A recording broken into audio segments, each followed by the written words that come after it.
Hey there, welcome to Bandits Keep. I'm Daniel. In this video, we're going to continue our October horror specials, and we're going to talk about another monster that I love that I think maybe doesn't get as much use or love in D&D as I would like, and it is the werewolf. So I'm going to talk a little bit about lycanthropes in general, kind of the process, what about them might be interesting, but we're going to kind of focus on werewolves because I feel like they're the most Halloween-y, if you will. As far as mechanics and stuff, I'll talk about that a little bit at the end. I'm going to refer back to the Basic Expert or OSE rules. They're very similar in original Dungeons & Dragons. If you're not familiar with those rule sets, you can find links to them in the description. So let's get to it. Werewolves. What is it that makes a werewolf really interesting? Much like the undead, I think they've become just so common that we start to lose the fear that they might have. And part of that might just be that we're not thinking about why, just like with the undead, they should be scary. They should be weird. So that's the first thing I want to talk about. Let's talk about the difference between a shape changer and a lycanthrope. Now, lycanthropes, of course, are shape changers. But when I think of a shape changer, I think of that more in a neutral way, like a sprite that can turn into a bird, or how sometimes the ancient gods take shapes of man or of beasts to monitor people. Those are the kind of things I'm talking about. So in D&D terms, like a polymorph spell or something to that effect.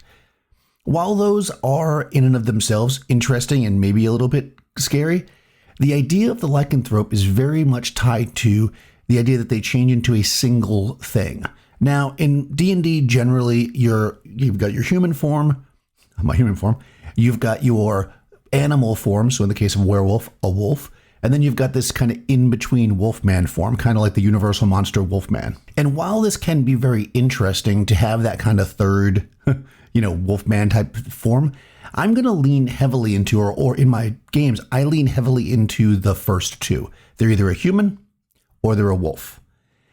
And the reason for this is I think what makes werewolf stories interesting is a building and lingering fear of the unknown and a mistrust of those around you. I will point out very specifically this. I'll put a link to it in the show notes. This is Stephen King's Cycle of the Werewolf. They did make a movie called Silver Bullet, roughly based on this. This is a series of short stories that follow a year in this small town that is being harassed by a werewolf. And you can see throughout the story, I think it starts in December or January rather, you can see throughout the story how it's building up. At first kind of ignored, maybe it's this, maybe it's that, then there's fear, then people are talking about it, the community stops trusting each other. These are the things that make werewolf stories interesting. They are a person that we cannot identify. We don't know who that person is, or we don't know who the monster is, because normally they're just like us. And maybe they don't even know. So wolves in general are really interesting because, of course, as humans, we have domesticated dogs, which are, similar, of course. I'm not an animal scientist, but they're very similar to us. Wolves are, we think of wolves in packs or families. We think of them having like an intelligence when you see them, right? When you look at a dog or a wolf, you get the sense that they're thinking something. They have like a little bit more thought process than, let's say, a squirrel, right?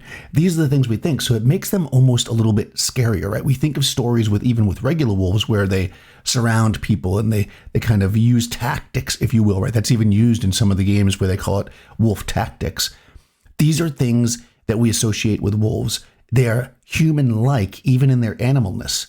And then when we look at an animal, a werewolf that is a human, has that deep down inside of them, the human intelligence hiding, this makes the werewolf even scarier.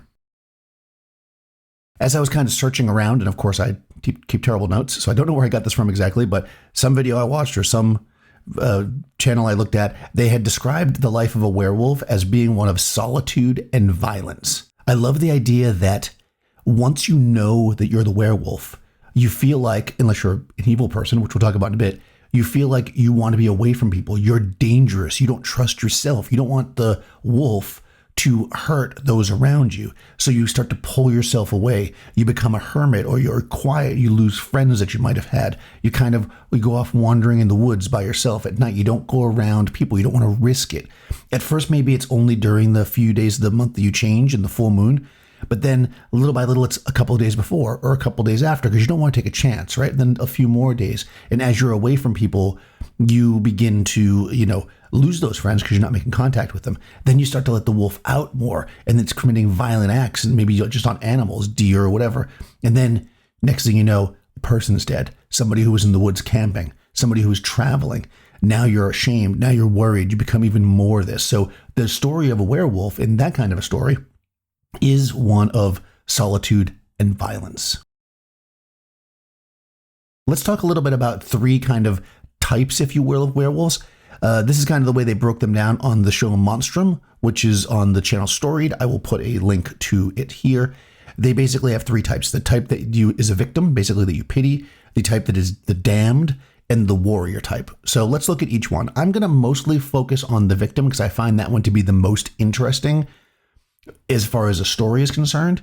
The victim werewolf, I think, is the kind that we mostly think of. The person who gets bit or something happens and they are werewolf against their will.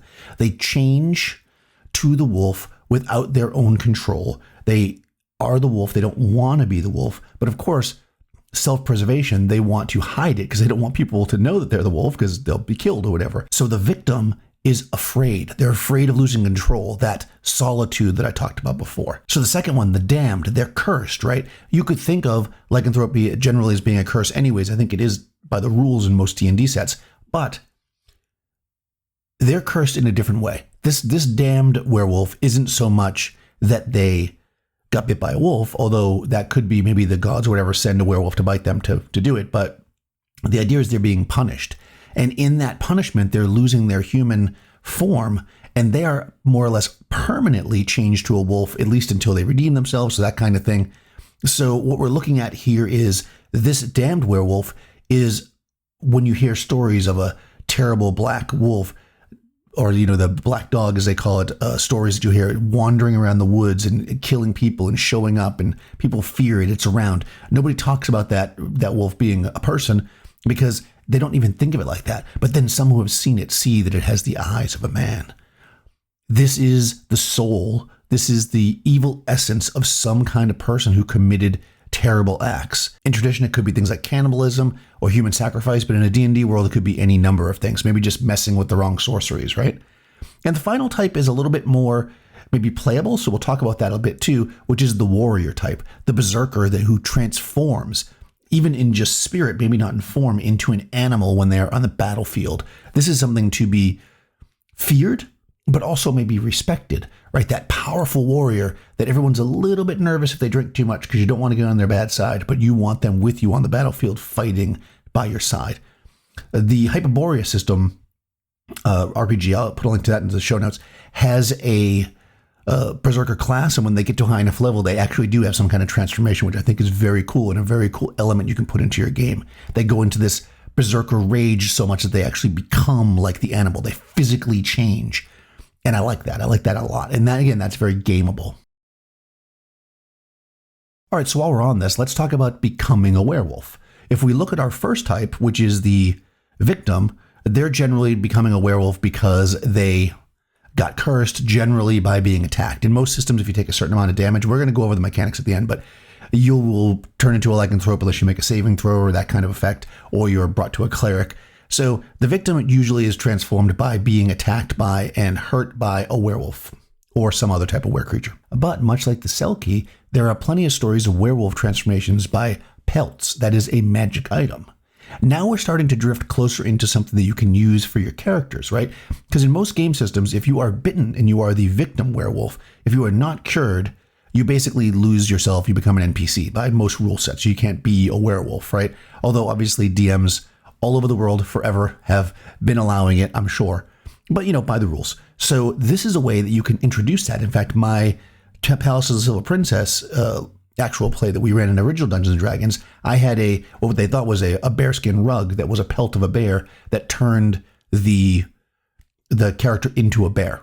So that was pretty cool. And we kind of put that in and they loved it. They loved being able to turn into a bear. So again, magic items, they could be pelts, they could be belts, they could be necklaces, they could be, a necklace of the teeth. Any kind of magic item like that could be very cool, allowing the character to change into the werewolf or wereboar or werebear or were-tiger. I also saw one myth that I thought was super interesting where if you drink water from the footprint of a werewolf, then you become one. This could be really interesting as an adventure plot device where somebody has wanted to become a werewolf to seek revenge, let's say. So they're seeking this werewolf so that they can drink from its footprint so they can become a werewolf. So you could just run that in any kind of way. Maybe you make it temporary. There's also stories about when you put the pelt on and you become the werewolf losing control. So keep that in mind. So perhaps if you're going to offer up one of these magic items, maybe if the character is not of the right alignment, or if they are not high enough level, or if they fail a saving throw or some kind of other, wisdom check or something, they lose control. Because again, you want these things to have risk reward. There should be something scary about the werewolf. So in some sense, werewolves or were creatures have lost their scariness. When you're playing D&D and you have polymorph spells and you have druid shape changing and you have all these things, the idea of somebody turning into a wolf or a bear or a boar or a tiger or a rat doesn't seem that interesting.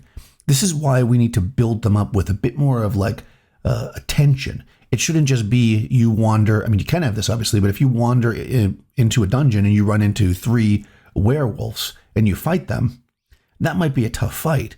But it's much more interesting to be in a town in the dead of winter, far from anything, where the party can't really leave and they're trapped for 3 or 4 months living amongst this village, and then little by little people are dying. And of course, they're strangers in the town, so maybe people are thinking it might be them. And there's not a lot of things going on. There's no cleric anywhere to be found. People can't be saved. What's going on? Maybe they've got to hunt the werewolves, and they find these tracks mysteriously full of water. This is how we can use a werewolf effectively to create a fun adventure, a fun plot line, if you will, or a thread in the sandbox that we have going on. Don't just put them in front of somebody as, oh, you're fighting a werewolf. Make it so they're fighting a pack of 30 wolves, but as they're cutting down some of them pretty easily, they hit one and their sword just literally does no damage. How can it not have done damage to a thing? Or it instantly heals, however you want to do it, because of course werewolves could only be hit by silver. All right, on that note, let's take a quick look at the rules, if you will. Again, I'm looking at the Basic Expert book, or the basic book in the Basic Expert set. Links in the show notes. I'm going to kind of just I'm not going to read the whole thing, but I'm just going to go over a little bit for you so you can see what the book says, and I'll talk about a little bit how I change or whatever. We've got stats for all of them. All of them can only be hit by silver or magic when they're in the animal form. All the lycanthropes can be either human form, animal form, or a hybrid. As I said, I kind of like the idea of human or animal only, with the hybrid only for the were-rats because they're a special case. We do notice in the Basic Expert set that the were-rat and the werewolf are chaotic.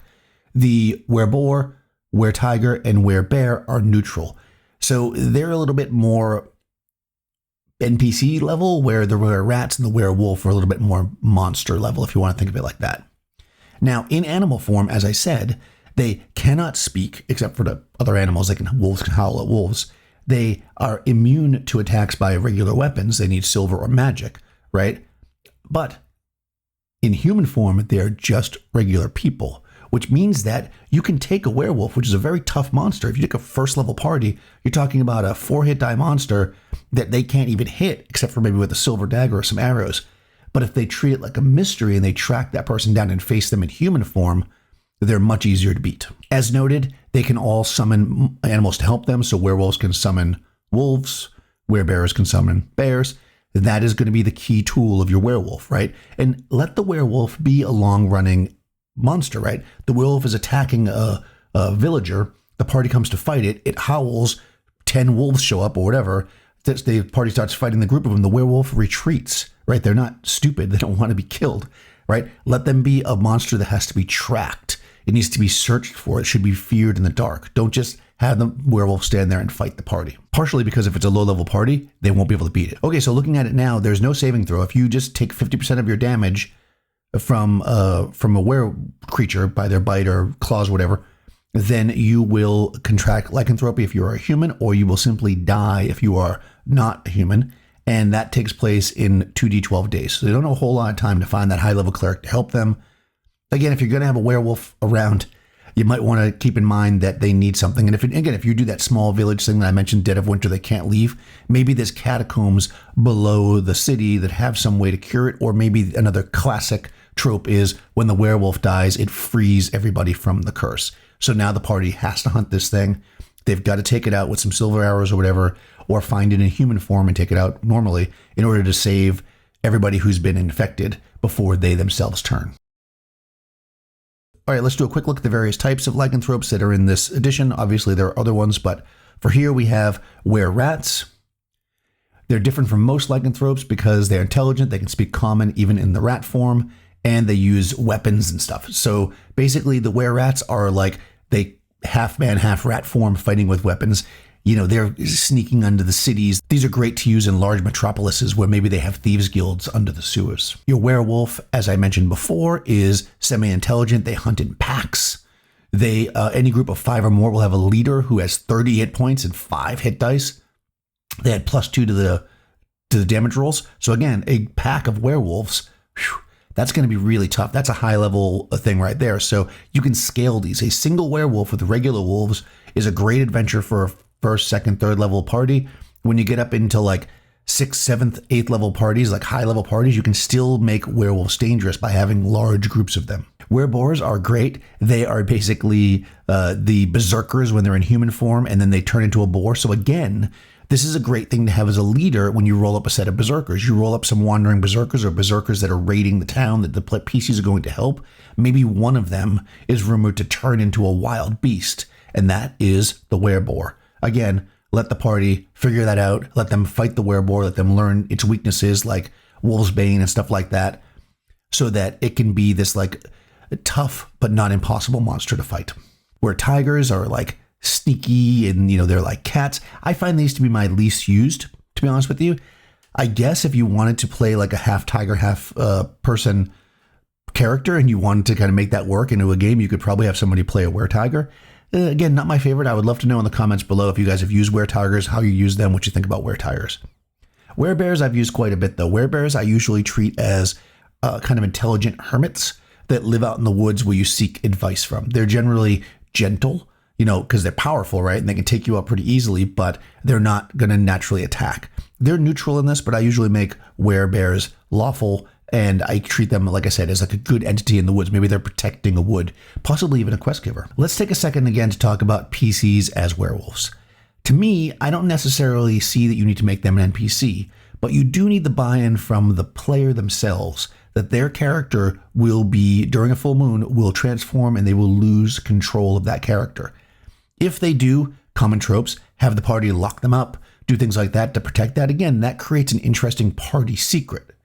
During my 5e campaign, I actually had this magic sword that would take over one of the characters. That was a chaotic sword that would kill innocent people. And that was what they did. When they knew that was going to happen, because they needed to do it every so many days or whatever, they were like, oh, the sword's going to take him over. We need to like tie him down so he can't go out and kill people with the sword. So you can do stuff like that. It can be really fun for the campaign.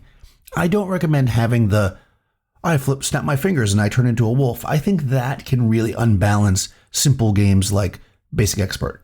If you are playing a more high-powered game, that could be different, I suppose. Another option, of course, is just the magic items that allow them to change. Give it a limited number of uses per day or whatever. Let there be a weakness with it. Maybe they've got a save to turn back. Maybe they're weakened when they turn back. Things like that, you know. But making a belt, let's say, that allows them to turn into a werewolf at night, or turn into a werewolf for so many turns, or turn into a werewolf and then they have to immediately consume 10 pounds of raw meat, which means you got to keep that on hand, right? Or they go violent. These are the kind of things you can create for magic items that will allow somebody to have that experience of playing the werewolf without them just disappearing from the game and kind of losing your character. Like I said before, I would love to hear your experiences using lycanthropes, werewolves, and the like, how you've used them in your games, if you use shape changers besides werewolves. If you play in a game that has druids that shape change, how does that compare? Like, what's the difference here? I know what the difference mechanically is, but how do you play with it culturally in the world that you run? I hope you enjoyed the video. If so, hit like and subscribe to the channel to get more videos like this. If you haven't done so already, jump into the description below. You can join my Discord down there. There's a link where we talk about all kinds of RPG stuff. You'll also find a link to my Patreon if you'd like to support the channel. I'll put a link to this book by Stephen King if you want to check that out. I'll put a link to the Monstrum series about the werewolves, just 2 videos if you want to check that out, and all kinds of other goodies down there. So check out the show notes for anything you might need. Check out those show notes, and I'll talk to you soon.